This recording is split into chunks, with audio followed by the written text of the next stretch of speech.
ಬಸವನಾಡಿನ ಸಂಪ್ರದಾಯದಂತೆ ಸರ್ವರಿಗೂ ಶರಣು ಶರಣಾರ್ಥಿ. ಎಲ್ಲರಿಗೂ ಶರಣು. ನಮ್ಮ ಬಯಲು ಬಯಲನೆ ಬಿತ್ತಿ ಯೂಟ್ಯೂಬ್ ಚಾನೆಲ್ಗೆ ಸ್ವಾಗತ. ನಮ್ಮ ಈ ಪ್ರಯತ್ನವನ್ನ ಬೆಂಬಲಿಸಲು ದಯವಿಟ್ಟು ಚಾನೆಲ್ ಅನ್ನು ಸಬ್ಸ್ಕ್ರೈಬ್ ಮಾಡಿ. ಹೌದು, ನಿಮ್ಮ ಬೆಂಬಲ ನಮಗೆ ಬಹಳ ಮುಖ್ಯ. ಹಾಗೆಯೇ ನಮಗೆ ನಿರಂತರವಾಗಿ ಮಾರ್ಗದರ್ಶನ ನೀಡುತ್ತಿರುವ ಕಾಯಕ ಫೌಂಡೇಶನ್ ಹಿರೇಬಾಗೇವಾಡಿ ಸಂಸ್ಥೆಯವರಿಗೆ ನಮ್ಮ ಹೃತ್ಪೂರ್ವಕ ಧನ್ಯವಾದಗಳು. ಅವರಿಗೂ ನಮ್ಮ ಶರಣುಗಳು.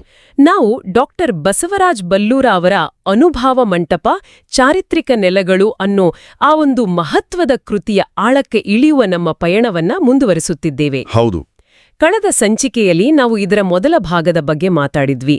ಇದು ಅದರ ಎರಡನೇ ಭಾಗ. ಒಂದು ವೇಳೆ ನೀವು ಮೊದಲ ಭಾಗವನ್ನ ಕೇಳಿಲ್ಲ ಅಂದ್ರೆ ಅದು ನಮ್ಮ ಚಾನೆಲ್ನಲ್ಲಿ ಲಭ್ಯವಿದೆ.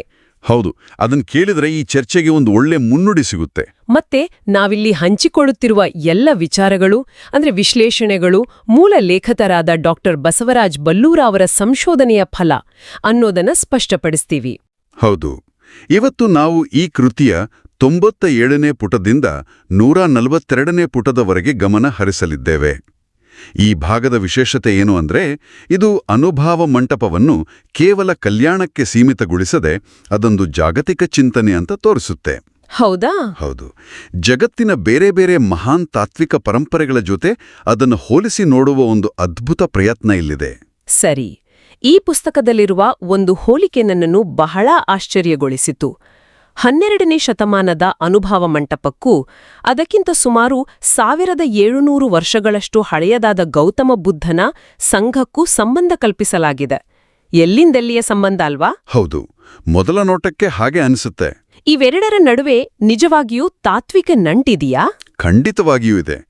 ನೋಡೋಕ್ಕೆ ಎರಡೂ ಬೇರೆ ಬೇರೆ ಕಾಲಘಟ್ಟದದ್ದು ಅನ್ನಿಸಿದ್ರೂ ಅವು ಹುಟ್ಟಿಕೊಂಡ ಸಾಮಾಜಿಕ ಪರಿಸ್ಥಿತಿಗಳು ಅಂದ್ರೆ ಅವು ಬಹುತೇಕ ಒಂದೇ ಆಗಿದ್ವು. ಓ ಹಾಗೆ. ಯಜ್ಞಯಾಗಗಳ ಹೆಸರಲ್ಲಿ ನಡೀತಿದ್ದ ಹಿಂಸೆ, ಪುರೋಹಿತಶಾಹಿಯ ದಬ್ಬಾಳಿಕೆ ಮತ್ತು ಎಲ್ಲಕ್ಕಿಂತ ಮುಖ್ಯವಾಗಿ ಜಾತಿ ಪದ್ಧತಿಯ ಅಮಾನವೀಯತೆ, ಈ ಎರಡೂ ಚಳುವಳಿಗಳು ಇವುಗಳ ವಿರುದ್ಧ ಸಿಡಿದೆದ್ದ ಪ್ರತಿಭಟನೆಯ ಧನಿಗಳಾಗಿದ್ದವು. ಅಂದ್ರೆ ಉದ್ದೇಶ ಒಂದೇ ಆಗಿತ್ತು. ಹೌದು, ಪ್ರೀತಿ ಮತ್ತು ಸಮಾನತೆಯ ಆಧಾರದ ಮೇಲೆ ಸಮಾಜವನ್ನು ಕಟ್ಟುವುದೇ ಅವುಗಳ ಮೂಲ ಉದ್ದೇಶವಾಗಿತ್ತು. ಅಂದ್ರೆ ವೇದ ಪುರಾಣಗಳ ಅಧಿಕಾರವನ್ನು, ಮೂರ್ತಿ ಪೂಜೆಯನ್ನು ಪ್ರಶ್ನಾತೀತ ಅಂತ ನಂಬಿದ್ದ ಕಾಲದಲ್ಲಿ ಎರಡೂ ಸಂಸ್ಥೆಗಳು ಅದನ್ನೇ ನೇರವಾಗಿ ನಿರಾಕರಿಸಿದ್ವು. ಇದು ಆ ಕಾಲದ ಸಮಾಜದಲ್ಲಿ ಎಷ್ಟು ದೊಡ್ಡ ಕ್ರಾಂತಿಕಾರಿ ಹೆಜ್ಜೆಯಾಗಿರ್ಬೇಕು. ಖಂಡಿತ. ಮತ್ತು ಆ ಕ್ರಾಂತಿಯನ್ನು ಅವರು ಜನಸಾಮಾನ್ಯರಿಗೆ ತಲುಪಿಸಿದ್ದು ಹೇಗೆ ಅನ್ನೋದು ಇನ್ನೂ ಮುಖ್ಯ. ಅವರು ಪಂಡಿತರ ಭಾಷೆಯಾದ ಸಂಸ್ಕೃತವನ್ನು ಬದಿಗಿಟ್ಟು ಜನರಾಡುವ ಭಾಷೆಯಲ್ಲೇ ಮಾತಾಡಿದ್ರು. ಹೌದು ಹೌದು. ಬೌದ್ಧರು ಪಾಲಿಯಲ್ಲಿ ಬೋಧಿಸಿದರೆ ಶರಣರು ಅಚ್ಚ ಕನ್ನಡದಲ್ಲಿ ವಚನಗಳನ್ನು ಕಟ್ಟಿದರು. ಒಂದು ರೀತಿ ಜ್ಞಾನವನ್ನು ಗರ್ಭಗುಡಿಯಿಂದ ಹೊರತಂದು ಬೀದಿಗೆ ನಿಲ್ಲಿಸಿದ ಕ್ಷಣ ಅದು. ಆಧ್ಯಾತ್ಮಿಕ ಮಾರ್ಗಗಳಲ್ಲೂ ಹೋಲಿಕೆ ಇದೆ ಅಂತ ಪುಸ್ತಕದಲ್ಲಿ ಹೇಳಲಾಗಿದೆ. ಬುದ್ಧನ ಅಷ್ಟಾಂಗ ಮಾರ್ಗ ಮತ್ತು ಶರಣರ ಷಟ್ಸ್ಥಲ. ಒಂದು ನಿಮಿಷ, ಈ ಷಟ್ಸ್ಥಲ ಅಂದ್ರೆ ಏನು ಅಂತ ನಮ್ಮ ಕೇಳುಗರಿಗೆ ಸ್ವಲ್ಪ ಸರಳವಾಗಿ ಹೇಳಬಹುದೇ? ಓ ಖಂಡಿತ. ಅಷ್ಟಾಂಗ ಮಾರ್ಗ ಅನ್ನೋದು ನಿರ್ವಾಣದೆಡೆಗೆ ಕೊಂಡೊಯ್ಯುವ 8 ಹಂತಗಳಾದರೆ ಷಟ್ಸ್ಥಲವು ಮೋಕ್ಷದ ಕಡೆಗಿನ 6 ಹಂತಗಳ ಆಧ್ಯಾತ್ಮಿಕ ಪಯಣ. 6 ಹಂತಗಳು. ಏಣಿ. 2 ಮಾರ್ಗಗಳು ಕೇವಲ ನಂಬಿಕೆಯನ್ನಲ್ಲ, ಬದಲಾಗಿ ಅರಿವು, ಆಚರಣೆ ಮತ್ತು ಅನುಭವಕ್ಕೆ ಹೆಚ್ಚು ಒತ್ತು ಕೊಡುತ್ತವೆ. ಇನ್ನು ಬುದ್ಧನ ನಿರ್ವಾಣ ತತ್ವಕ್ಕೂ ಶರಣರ ಶೂನ್ಯ ಅಥವಾ ಬಯಲು ತತ್ವಕ್ಕೂ ಆಳವಾದ ಸಾಮ್ಯತೆ ಇದೆ ಅಂತ ಉಲ್ಲೇಖಿಸಲಾಗಿದೆ. ಆದರೆ ಆ ಸಾಮ್ಯತೆಯ ನಿಜವಾದ ಅರ್ಥವೇನು? ಎರಡೂ ತತ್ವಗಳು ಅಂತಿಮ ಸತ್ಯವನ್ನು ಪದಗಳಲ್ಲಿ ಹಿಡಿದಿಡಲು ಸಾಧ್ಯವಿಲ್ಲ ಅಂತ ಹೇಳ್ತೀವಿಯಾ? ಇದು ಒಂದು ರೀತಿ ಭಾಷೆಯ ಮಿತಿಯನ್ನು ತೋರಿಸ್ತಾ? ಅತ್ಯುತ್ತಮ ಪ್ರಶ್ನೆ. ಹೌದು, ನೀವು ಹೇಳಿದ್ದು ಬಹಳ ಸರಿ. ನಿರ್ವಾಣ ಅಂದ್ರೆ ಅಳಿದು ಹೋಗುವುದು, ಶೂನ್ಯ ಅಂದ್ರೆ ಏನೂ ಇಲ್ಲದಿರುವುದು ಅಂತ ನಾವು ಸರಳವಾಗಿ ಅರ್ಥೈಸ್ತೇವೆ. ಹೌದು. ಆದರೆ ತಾತ್ವಿಕವಾಗಿ ಎರಡೂ ಪರಿಕಲ್ಪನೆಗಳು ಅಂತಿಮ ಸತ್ಯವು ನಮ್ಮ ಮಾತು, ಮನಸ್ಸು ಮತ್ತು ತರ್ಕಕ್ಕೆ ನಿಲುಕದ್ದು ಅಂತ ಹೇಳುತ್ತವೆ. ಅದು ಅನುಭವಿಸಬೇಕಾದ ಸ್ಥಿತಿ, ವಿವರಿಸಬಹುದಾದ ವಸ್ತುವಲ್ಲ. ಇದು ಭಾಷೆಯ ಗಡಿಗಳನ್ನು ದಾಟಿ ನಿಂತಿರುವ ಒಂದು ಮಹಾನ್ ಅನುಭವ. ಹೋಲಿಕೆಗಳು ಇಷ್ಟೊಂದಿದ್ರೂ ಕೆಲವು ಮೂಲಭೂತ ವ್ಯತ್ಯಾಸಗಳು ಇರಲೇಬೇಕಲ್ವೇ? ನನಗೆ ಮುಖ್ಯವಾಗಿ ಕಾಣಿಸಿದ್ದು ಸನ್ಯಾಸದ ಬಗೆಗಿನ ದೃಷ್ಟಿಕೋನ. ಹೌದು, ಅದು ಬಹಳ ಮುಖ್ಯವಾದ ವ್ಯತ್ಯಾಸ. ಬುದ್ಧ ಸಂಸಾರವನ್ನು ತ್ಯಜಿಸಿ ಜ್ಞಾನ ಅರಸಿದ್ರೆ, ಶರಣರು ಸಂಸಾರದಲ್ಲಿದ್ದುಕೊಂಡೇ ಸದ್ಗತಿ ಕಾಣಬಹುದು ಅಂದ್ರು. ಇದೊಂದು ದೊಡ್ಡ ಬದಲಾವಣೆ ಅಲ್ವಾ? ಹೌದು, ಇದು ಕಲ್ಯಾಣ ಚಳುವಳಿಯ ಅತ್ಯಂತ ವಿಶಿಷ್ಟ ಮತ್ತು ಪ್ರಗತಿಪರ ಅಂಶ ಅಂತಾನೆ ಹೇಳ್ಬೋದು. ಜಗತ್ತನ್ನ ಬಿಟ್ಟು ಓಡಿ ಹೋಗುವುದಲ್ಲ, ಜಗತ್ತಿನಲ್ಲೇ ಇದ್ದು ಅದನ್ನು ಉತ್ತಮಪಡಿಸುವುದು ಶರಣರ ಮಾರ್ಗವಾಗಿತ್ತು. ಸರಿ. ಹಾಗೆಯೇ ಆತ್ಮದ ಕಲ್ಪನೆಯಲ್ಲೂ ಒಂದು ಸ್ಪಷ್ಟವಾದ ಹೌದು, ಭಿನ್ನಾಭಿಪ್ರಾಯ ಇದೆ. ಬೌದ್ಧ ಧರ್ಮವು ಅನಾತ್ಮವಾದವನ್ನು ಹೇಳುತ್ತದೆ, ಅಂದ್ರೆ ಶಾಶ್ವತವಾದ ಆತ್ಮ ಅಂತ ಯಾವುದೂ ಇಲ್ಲ ಅಂತ. ಆದರೆ ಶರಣರು ಅಂಗ ಅಂದ್ರೆ ಜೀವ, ಅಂತಿಮವಾಗಿ ಲಿಂಗ ಅಂದ್ರೆ ಪರಮಾತ್ಮ ನಲ್ಲಿ ಒಂದಾಗುತ್ತೆ ಅಂತ ನಂಬುತ್ತಾರೆ. ಇಲ್ಲಿ ಆತ್ಮದ ಅಸ್ತಿತ್ವವನ್ನು ಒಪ್ಪಿಕೊಳ್ಳಲಾಗಿದೆ. ಪುನರ್ಜನ್ಮದ ವಿಷಯದಲ್ಲೂ ಅಷ್ಟೇ. ಬೌದ್ಧ ಧರ್ಮ ಕರ್ಮಾನುಸಾರ ಪುನರ್ಜನ್ಮವನ್ನು ಒಪ್ಪಿಕೊಂಡ್ರೆ, ಶರಣರು ಇದೇ ಕೊನೆಯ ಜನ್ಮ, ಇದೇ ಕೊನೆಯ ಭವ ಅಂತ ಖಡಾಖಂಡಿತವಾಗಿ ಹೇಳ್ತಾರೆ. ಹೌದು ಹೌದು. ಅಂದ್ರೆ ಈ ಜೀವನವೇ ಅಂತಿಮ, ಇದೇ ನಮ್ಮ ಅವಕಾಶ. ಇದು ಇಹದ ಬದುಕಿಗೆ ಅವರು ನೀಡಿದ ಮಹತ್ವವನ್ನು, ಅದರ ಜವಾಬ್ದಾರಿಯನ್ನು ಎತ್ತಿ ತೋರಿಸ್ತದೆ. ಸರಿಯಾಗಿ ಹೇಳಿದ್ರಿ. ಈ ಹೋಲಿಕೆ ಮತ್ತು ವ್ಯತ್ಯಾಸಗಳು ಒಂದೇ ರೀತಿಯ ಸಾಮಾಜಿಕ ಸಮಸ್ಯೆಗಳಿಗೆ ಎರಡು ಮಹಾನ್ ಚಳುವಳಿಗಳು ಹೇಗೆ ತಮ್ಮದೇ ಆದ ವಿಶಿಷ್ಟ ಪರಿಹಾರಗಳನ್ನು ಕೊಂಡುಕೊಂಡವು ಎಂಬುದನ್ನು ನಮಗೆ ಸ್ಪಷ್ಟಪಡಿಸ್ತವೆ. ಎಲ್ಲರಿಗೂ ಮುಕ್ತವಾದ ಜ್ಞಾನದ ಅಂಗಳದ ಬಗ್ಗೆ ಮಾತಾಡುವಾಗ ಸಹಜವಾಗಿಯೇ ಜೈನರ ಸಮವಸರಣ ಮಂಟಪ ನೆನಪಾಗುತ್ತೆ. ಅದರ ಪರಿಕಲ್ಪನೆಗೂ ಅನುಭವ ಮಂಟಪಕ್ಕೂ ಏನು ಸಂಬಂಧ? ಹೌದು, ಅದರ ಬಗ್ಗೆನೂ ಪುಸ್ತಕದಲ್ಲಿ ವಿವರವಾದ ಚರ್ಚೆ ಇದೆ. ಸಮವಸರಣ ಮಂಟಪ ಅಂದ್ರೆ ತೀರ್ಥಂಕರರು ಜ್ಞಾನೋಪದೇಶ ಮಾಡುವ ಒಂದು ಬೃಹತ್ ಸಭಾಂಗಣ. ಸರಿ. ಅಲ್ಲಿಗೆ ಮನುಷ್ಯರು, ಪ್ರಾಣಿಗಳು, ದೇವತೆಗಳು, ಹೀಗೆ ಯಾವುದೇ ಜಾತಿ, ಲಿಂಗ, ಪ್ರಭೇದದ ಭೇದವಿಲ್ಲದೆ ಯಾರು ಬೇಕಾದರೂ ಬರಬಹುದಿತ್ತು. ಓ, ಎಲ್ಲರಿಗೂ ಮುಕ್ತವಾಗಿತ್ತು? ಅದೇ ರೀತಿ ಅನುಭವ ಮಂಟಪವೂ ಕೂಡ ಎಲ್ಲರಿಗೂ ಮುಕ್ತವಾಗಿತ್ತು. ಜಾತಿ, ವೃತ್ತಿ, ಲಿಂಗ ಭೇದವಿಲ್ಲದೆ ಎಲ್ಲ ಶರಣರೂ ಅಲ್ಲಿ ಸೇರಿ ಚರ್ಚಿಸುತ್ತಿದ್ದರು. ಅಲ್ಲಿ ಸಿಂಹಪೀಠ ಅಂತಿದ್ರೆ ಇಲ್ಲಿ ಶೂನ್ಯ ಸಿಂಹಾಸನ ಇತ್ತು. ಈ ಶೂನ್ಯ ಸಿಂಹಾಸನ ಅನ್ನೋ ಪದವೇ ಎಷ್ಟು ಗಹನವಾಗಿದೆ. ಬರೀ ಸಿಂಹಾಸನವಲ್ಲ, ಶೂನ್ಯ ಸಿಂಹಾಸನ. ಇದರ ಅರ್ಥವೇನು? ಅತ್ಯುನ್ನತ ಸ್ಥಾನದಲ್ಲಿ ಕುಳಿತವನಿಗೆ ಅಹಂಕಾರ ಇರಬಾರದು, ಅವನು ಶೂನ್ಯನಾಗಿರ್ಬೇಕು ಅಂತನಾ? ಚರಾಗಿದ್ರು. ಹೌದು, ಯಾರು ಆ ಪೀಠದಲ್ಲಿ ಕುಳಿತುಕೊಳ್ಳುತ್ತಾರೋ ಅವರು ತಮ್ಮ ಅಹಂ, ತಮ್ಮ ನಾನು ಎಂಬುದನ್ನು ಸಂಪೂರ್ಣವಾಗಿ ಕಳೆದುಕೊಂಡು ಶೂನ್ಯರಾಗಬೇಕು. ಜ್ಞಾನದ ಅತ್ಯುನ್ನತ ಸ್ಥಿತಿಯಲ್ಲಿ ವ್ಯಕ್ತಿಗತ ಅಸ್ತಿತ್ವ ಅಳಿಸಿ ಹೋಗುತ್ತದೆ ಅನ್ನೋದರ ಸಂಕೇತ ಅದು. ಆದರೆ ಇವೆರಡರ ನಡುವೆ ಒಂದು ಮುಖ್ಯವಾದ ವ್ಯತ್ಯಾಸವಿದೆ. ಸಮವಸರಣ ಮಂಟಪ ಒಂದು ಮೂರ್ತ ರೂಪದ, ಅಂದ್ರೆ ಒಂದು ನಿರ್ದಿಷ್ಟವಾದ ಭೌತಿಕ ರಚನೆಯ ಕಲ್ಪನೆ. ಆದ್ರೆ ಅನುಭವ ಮಂಟಪ ಹಾಗಲ್ಲ, ಅದೊಂದು ಅಮೂರ್ತ ಪರಿಕಲ್ಪನೆ ಅಂತ ಹೇಳಲಾಗಿದೆ. ಹೌದು, ಇದೇ ಅತ್ಯಂತ ಕುತೂಹಲಕಾರಿ ವ್ಯತ್ಯಾಸ. ಅನುಭವ ಮಂಟಪ ಅಂದ್ರೆ ಕೇವಲ ಒಂದು ಕಟ್ಟಡವಲ್ಲ. ಹಾಗಾದ್ರೆ ಇಡೀ ಕಲ್ಯಾಣ ನಗರವೇ ಒಂದು ಅನುಭವ ಮಂಟಪವಾಗಿತ್ತು. ಪ್ರತಿಯೊಬ್ಬ ಶರಣನ ಮನೆಯೂ ಮಹಾಮನೆಯಾಗಿ ಅನುಭವ ಮಂಟಪದ ಒಂದು ಕೇಂದ್ರವಾಗಿತ್ತು. ಇದೊಂದು ರೀತಿ ಏನಂತಾರೆ, ವಿಕೇಂದ್ರೀಕೃತ ಜ್ಞಾನ ವ್ಯವಸ್ಥೆ. ವಿಕೇಂದ್ರೀಕೃತ ಜ್ಞಾನ ವ್ಯವಸ್ಥೆ. ಇದು ಕೇಳಲು ಬಹಳ ಆಧುನಿಕವಾದ ಪರಿಕಲ್ಪನೆಯಂತೆ ಇದೆಯಲ್ಲವೇ? ಖಂಡಿತ. ಈ ಜ್ಞಾನದ ಹುಡುಕಾಟದ ಪಯಣ ನಮ್ಮನ್ನು ಇನ್ನೊಂದು ಅನಿರೀಕ್ಷಿತ ಸ್ಥಳಕ್ಕೆ ಕರೆದೊಯ್ಯುತ್ತದೆ. ಅದು ಪ್ರಾಚೀನ ಗ್ರೀಸ್. ಸಾಕ್ರಟೀಸ್ ಮತ್ತು ಪ್ಲೇಟೋ. 12ನೇ ಶತಮಾನದ ಕಲ್ಯಾಣಕ್ಕೂ ಕ್ರಿಸ್ತಪೂರ್ವದ ಗ್ರೀಸಿಗೂ ಎಂತಹ ಸಂಬಂಧ? ಜ್ಞಾನದ ಹುಡುಕಾಟಕ್ಕೆ ದೇಶಕಾಲದ ಎಲ್ಲೆಗಳಿಲ್ಲ ಅನ್ನೋದಕ್ಕೆ ಇದೇ ಅತ್ಯುತ್ತಮ ಉದಾಹರಣೆ. ಸಾಕ್ರಟೀಸ್ನ ಪ್ರಸಿದ್ಧ ಮಾತು ನಿನ್ನನ್ನು ನೀನು ಅರಿ ಅಂತ. ನೋ ದೈಸೆಲ್ಫ್. ಹೌದು, ಶರಣರ ಇಡೀ ತತ್ವಜ್ಞಾನದ ತಿರುಳೆ ಅರಿವು. ಮೊದಲು ನಿನ್ನನ್ನು ನೀನು ಅರಿತುಕೋ, ಆಗಲೇ ಜಗತ್ತನ್ನು ಅರಿಯಲು ಸಾಧ್ಯ ಅನ್ನೋದು. ಎರಡೂ ಕಡೆ ಆತ್ಮಾವಲೋಕನಕ್ಕೆ ಮೊದಲ ಆದ್ಯತೆ. ಹಾಗೆಯೇ ಇಬ್ಬರ ಬದುಕಿನಲ್ಲಾದ ದುರಂತಗಳಲ್ಲೂ ಒಂದು ರೀತಿಯ ಸಾಮ್ಯತೆ ಇದೆ ಅನ್ಸುತ್ತೆ. ಸಮಾಜದ ಮೌಢ್ಯವನ್ನು, ಸ್ಥಾಪಿತ ವ್ಯವಸ್ಥೆಯನ್ನು ಪ್ರಶ್ನಿಸಿದ್ದಕ್ಕಾಗಿ ಸಾಕ್ರಟೀಸ್ ವಿಷ ಕುಡಿದು ಪ್ರಾಣ ತೆತ್ತ. ಹೌದು, ನಿಜ. ಇತ್ತ ಶರಣರು ಕೂಡ ಪುರೋಹಿತಶಾಹಿ ಮತ್ತು ಜಾತಿ ವ್ಯವಸ್ಥೆಯನ್ನು ವಿರೋಧಿಸಿ ಕಲ್ಯಾಣದಲ್ಲಿ ದೊಡ್ಡ ಕ್ರಾಂತಿಯನ್ನೇ ಎದುರಿಸಿ ಅನೇಕರು ಪ್ರಾಣ ತೆತ್ತರು. ಸತ್ಯವನ್ನು ಹೇಳುವುದು ಎಲ್ಲಾ ಕಾಲದಲ್ಲೂ ಅಪಾಯಕಾರಿ ಕೆಲಸವೇ ಆಗಿತ್ತೇನೋ? ಹೌದು. ಇನ್ನು ಪ್ಲೇಟೋ ಕಡೆಗೆ ಬಂದ್ರೆ ಅವನು ಸ್ಥಾಪಿಸಿದ ಅಕಾಡೆಮಿಯನ್ನ ಜಗತ್ತಿನ ಮೊದಲ ವಿಶ್ವವಿದ್ಯಾಲಯ ಅಂತ ಕರೀತಾರೆ. ಓ, ಅಲ್ಲಿನ ಶಿಕ್ಷಣ ಪದ್ಧತಿ ಹೇಗಿತ್ತು ಗೊತ್ತೇ? ಪ್ರಶ್ನೋತ್ತರ ಮತ್ತು ಸಂವಾದ.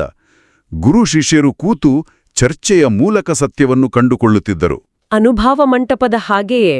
ಅದೇ ಪ್ರಸಿದ್ಧ ತತ್ವಜ್ಞಾನಿ ಆರ್.ಡಿ. ರಾನಡೆಯವರು ಪ್ಲೇಟೋವಿನ ಅಕಾಡೆಮಿಯ ಸಂವಾದಕ್ಕೂ ಅನುಭವ ಮಂಟಪದ ಗೋಷ್ಠಿಗಳಿಗೂ ಆಳವಾದ ಸಾಮ್ಯತೆ ಇದೆ ಅಂತ ಗುರುತಿಸಿದ್ದಾರೆ. ಎರಡೂ ಕಡೆ ಜ್ಞಾನವನ್ನು ಹೇರಲಾಗುತ್ತಿರಲಿಲ್ಲ, ಚರ್ಚೆಯ ಮೂಲಕ ಅರಳಿಸಲಾಗುತ್ತಿತ್ತು. ಇನ್ನೊಂದು ಕುತೂಹಲಕಾರಿ ಹೋಲಿಕೆ ಪ್ಲೇಟೋ ಒಂದು ಆದರ್ಶ ರಾಜ್ಯದ ಅಂದ್ರೆ ಐಡಿಯಲ್ ಸ್ಟೇಟ್ನ ಕನಸು ಕಂಡ.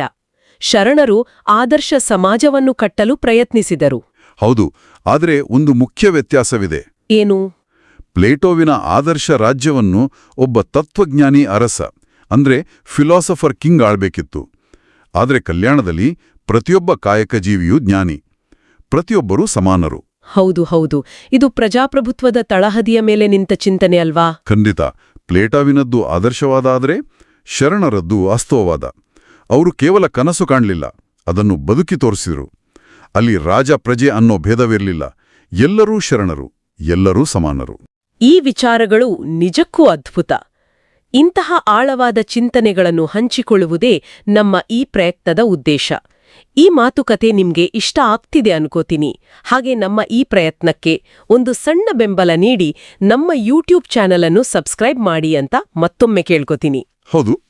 ಸರಿ, ನಾವು ಕಾಲ ಮತ್ತು ದೇಶಗಳಾದ್ಯಂತ ಈ ಪಯಣ ಮಾಡಿದ್ದೇವೆ. ಈಗ ಎಲ್ಲವನ್ನೂ ಒಟ್ಟುಗೂಡಿಸಿ ಇಂದಿನ ಕಾಲಕ್ಕೆ ತರುವ ಸಮಯ. ಈ ಎಲ್ಲ ಐತಿಹಾಸಿಕ ಹೋಲಿಕೆಗಳ ನಂತರ ಅತ್ಯಂತ ದೊಡ್ಡ ಪ್ರಶ್ನೆ ಏಳುತ್ತದೆ. ಇವತ್ತಿನ ಜಗತ್ತಿಗೆ ಅನುಭಾವ ಮಂಟಪದ ಪ್ರಸ್ತುತತೆ ಏನು? ಇದು ಕೇವಲ ಇತಿಹಾಸದ ಅಧ್ಯಯನವಲ್ಲ, ಇದೊಂದು ಸಾರ್ವಕಾಲಿಕ ಪರಿಹಾರ.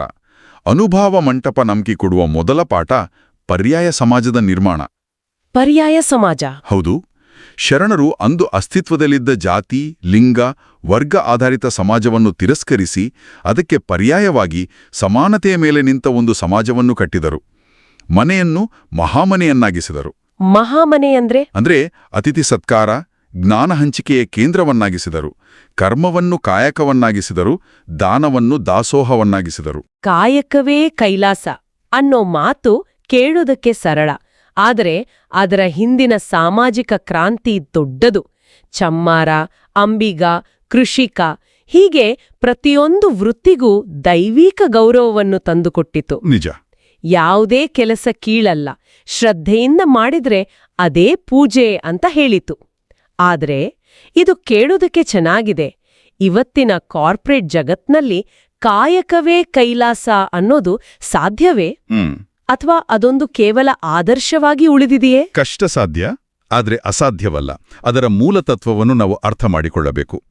ಕಾಯಕ ಅಂದ್ರೆ ಕೇವಲ ಕೆಲಸವಲ್ಲ, ಅದು ಪ್ರಾಮಾಣಿಕ, ಸೃಜನಶೀಲ ಮತ್ತು ಸಮಾಜಕ್ಕೆ ಉಪಯುಕ್ತವಾದ ಶ್ರಮ. ಸರಿ. ಇಂದಿನ ಜಗತ್ತಿನಲ್ಲಿ ನಾವು ಮಾಡುವ ಕೆಲಸದಲ್ಲಿ ಈ ಮೌಲ್ಯಗಳನ್ನು ಅಳವಡಿಸಿಕೊಳ್ಳಲು ಪ್ರಯತ್ನಿಸಬಹುದು. ಅದರ ಜೊತೆಗೆ ಬರುವ ತತ್ವ ದಾಸೋಹ. ದಾಸೋಹ ಅಂದ್ರೆ ಕೇವಲ ದಾನವಲ್ಲ ಅಲ್ವೇ? ಸಮಾಜದಿಂದ ಪಡೆದಿದ್ದನ್ನು ಸಮಾಜಕ್ಕೆ ಹಿಂತಿರುಗಿಸುವುದು ಅನ್ನೋ ಸರಳ ತತ್ವ. ಹೌದು. ಇದು ಇಂದಿನ ತೀವ್ರ ಆರ್ಥಿಕ ಅಸಮಾನತೆಗೆ ಒಂದು ಉತ್ತರವಾಗಬಹುದೇ?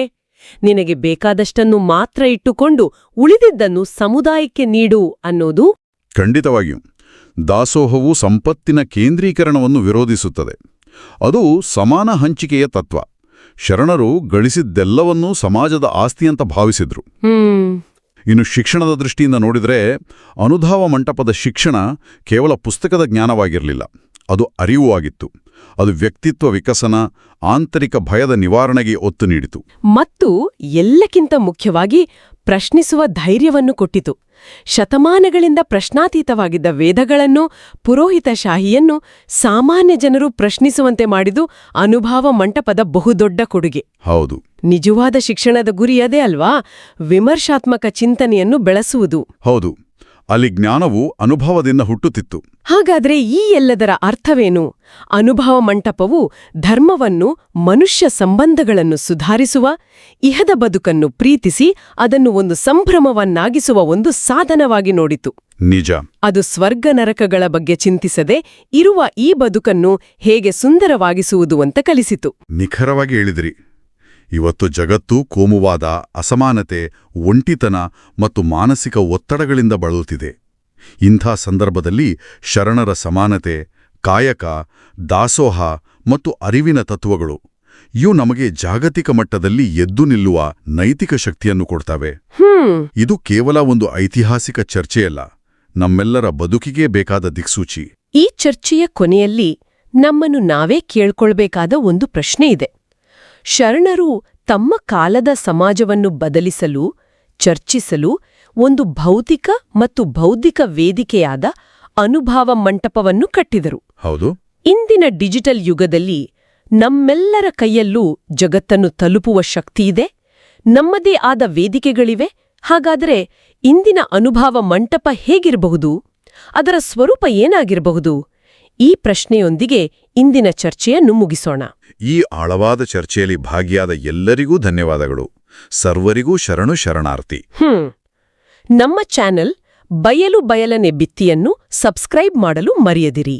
ಮುಂದಿನ ಚರ್ಚೆಯಲ್ಲಿ ಮತ್ತೆ ಭೇಟಿಯಾಗೋಣ. ಶರಣು.